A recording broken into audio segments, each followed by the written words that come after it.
Je sais ce que vous vous dites en voyant la miniature de cette vidéo. Vous vous dites sûrement, ça a été photoshopé, c'est impossible qu'un deltoïde postérieur puisse se développer autant. Eh bien, ce n'est pas le cas, ça n'a pas été photoshopé et c'est bien à quoi ressemble mon deltoïde postérieur avant et après avoir fait une séance de musculation. Il y a un truc qu'on peut pas m'enlever, c'est d'avoir un deltoïde postérieur ultra développé. Malheureusement, c'est pas le cas pour les autres faisceaux du deltoïde parce que je suis pas quelqu'un qui a vraiment les épaules en point fort. On peut clairement dire que mon deltoïde antérieur est tout pourri et que mon deltoïde moyen, pour le coup, est moyen. Par contre, le deltoïde postérieur, depuis que j'ai appris comment le solliciter, il a fait des progrès assez exceptionnels. Et c'était pas gagné, parce que pendant mes premières années de pratique, mon deltoïde postérieur était inexistant, parce que je ne savais pas comment le travailler, et pourtant à l'époque, j'utilisais des charges plus lourdes que celles que j'utilise maintenant. Donc qu'est-ce qui a changé? Et qu'est-ce qui a fait que ce muscle s'est autant développé au cours des années? Eh bien, je vais vous partager mes meilleures astuces aujourd'hui. Bon les amis, aujourd'hui j'étais tellement chaud à vous parler de deltoïde postérieur que j'en ai oublié de vous dire bonjour. Donc bonjour à tous, j'espère que ça va. Aujourd'hui, vous l'avez deviné, on parle de deltoïde postérieur. Et avant de rentrer dans le vif du sujet, évidemment, on fait deux choses. La première, on s'abonne à la chaîne, on clique sur le bouton s'abonner, on active les notifications pour ne pas rater les prochaines vidéos. Vous savez qu'il y en a 2 par semaine avec plein de conseils hyper intéressants, ça serait dommage de passer à côté. La deuxième chose, cette vidéo est sponsorisée par Gymshark, il y a plein de nouveautés sur le site actuellement, en l'occurrence la collection Recess que je porte actuellement. J'ai le pull en noir qui est parfait pour l'automne, mais vous allez le voir sur la vidéo, je porte aussi le haut sans manches et le pantalon. Je les ai en noir et en vert. Le coloris est top, la coupe exceptionnelle. Perso, cette collection elle me fait penser à un petit style années 90, donc là on discute. Mais il y a aussi des nouveautés dans la collection Apex qui sortent le 30 septembre à 20 h. Là, on est plus sur du style un peu technique, parfait pour les entraînements à haute intensité. Perso, j'adore le haut manche longue et le short clair, c'est mes articles préférés. Tout ça pour dire que vous pouvez choper ça sur le site Gymshark. Vous cliquez sur le premier lien dans la description. Ça fait plaisir, ça soutient la chaîne et puis en plus, vous serez tout beau pour votre prochaine séance de muscu. Bon, le deltoïde postérieur, faut dire ce qui est, c'est un sacré bordel. Il n'y a pas beaucoup de pratiquants qui arrivent à développer ce muscle-là. Pourquoi? Il y a plusieurs raisons. La première, c'est que c'est un muscle qu'on ne voit pas forcément. C'est pas un muscle du miroir entre guillemets, comme les abdos, les pectoraux,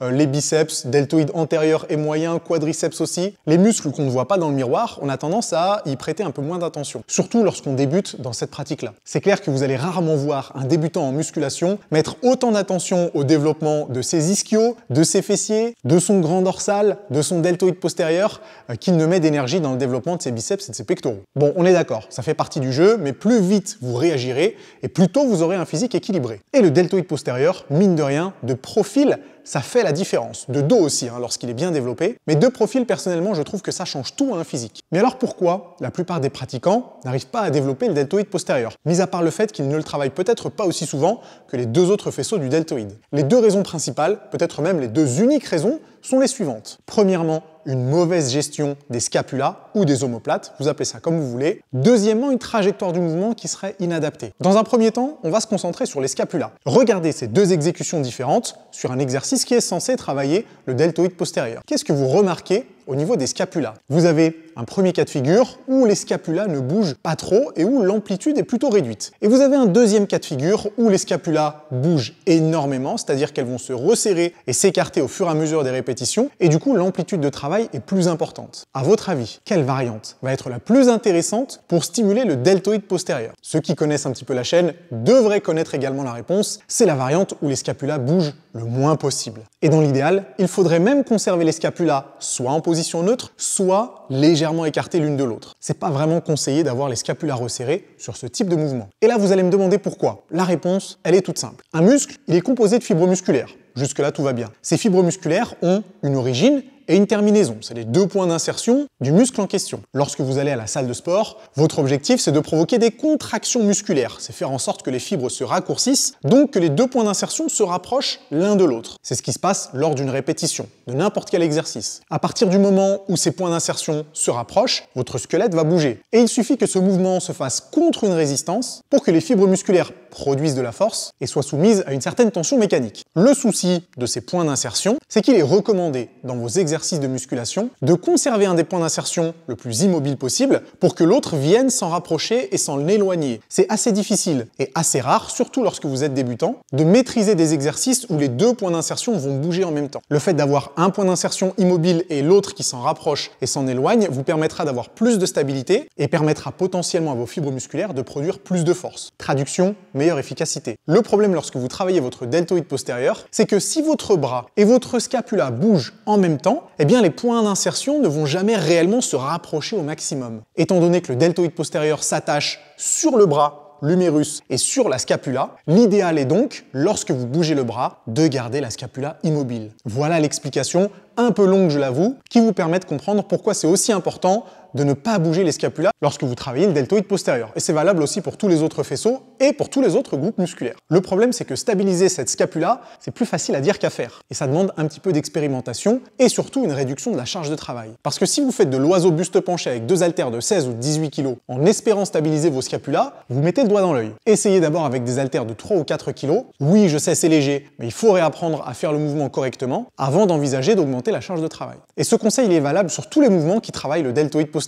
Que ce soit les écartés à la poulie vis-à-vis comme je viens de vous montrer, que ce soit le pec deck inversé, qui est au passage un mouvement très intéressant d'ailleurs pour travailler le deltoïde postérieur, un mouvement que j'apprécie beaucoup, mais c'est valable aussi pour l'oiseau buste penché, que vous le fassiez sans l'aide d'un banc ou comme la vidéo de démonstration, allonger un plat ventre sur un banc. Ce qui peut d'ailleurs être une bonne façon d'améliorer la stabilité et potentiellement de vous faciliter la maîtrise du mouvement. La deuxième chose à prendre en compte, c'est la trajectoire du mouvement. Et il nous saoule, Nassim, à parler de la trajectoire du mouvement, je sais, mais c'est important. Il y a quelques temps, je tombe sur une vidéo Instagram d'une coach française, je tairai son nom, qui conseillait de faire l'oiseau buste penché pour travailler du coup le deltoïde postérieur avec un angle de 90 degrés entre le bras et le buste. Elle disait dans ce post-là que si vous redescendiez trop le bras, vous risqueriez d'engager les dorsaux et de réduire l'activation du deltoïde postérieur.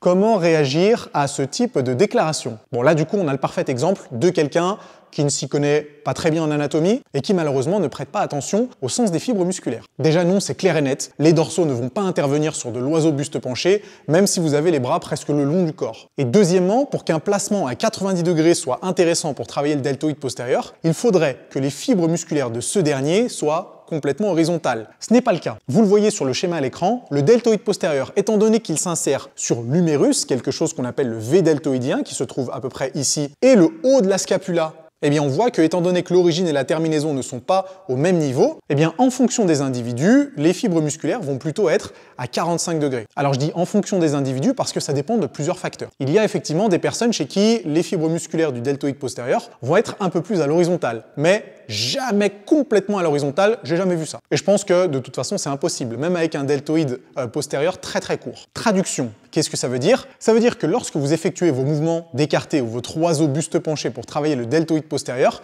il ne faut pas avoir cette trajectoire-là qui est presque rectiligne, il faudra avoir un mouvement qui va vers le bas. Donc vous commencez à la hauteur des yeux et vous terminez en dessous du niveau des épaules. En fonction de la trajectoire de vos fibres musculaires, vous pourriez avoir à resserrer encore plus le bras, à refermer encore plus le bras ou à le surélever un tout petit peu. La meilleure façon d'identifier quelle sera la meilleure position, c'est d'effectuer l'exercice avec des charges assez légères en série plutôt longue pour identifier quel placement va être le plus cohérent en fonction de l'inclinaison de vos fibres musculaires. Ensuite, il faut bien réaliser que le deltoïde postérieur, c'est un muscle à majorité de fibres lentes. Donc potentiellement, je dis bien potentiellement, parce que c'est pas encore réellement prouvé par la science, mais clairement l'expérience nous laisse penser que ça peut être le cas. C'est un muscle qui va potentiellement mieux répondre aux fourchettes de répétition plutôt hautes. On ne fait pas des séries de 6 répétitions pour travailler le deltoïde postérieur. Par contre, on peut faire des séries de 15, des séries de 20, des séries de 25 répétitions pour stimuler ce muscle. Vous ajoutez à ça un volume d'entraînement plutôt élevé et une fréquence d'entraînement également plutôt élevée, et au bout de quelques semaines ou de quelques mois d'avoir réellement un blanc de poulet qui s'attache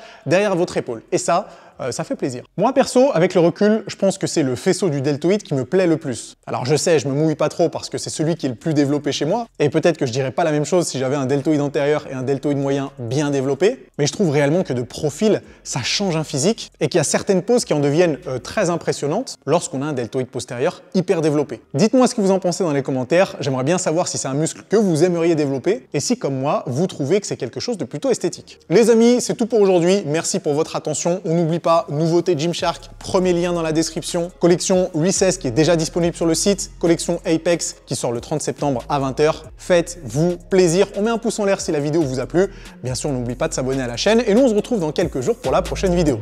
A plus.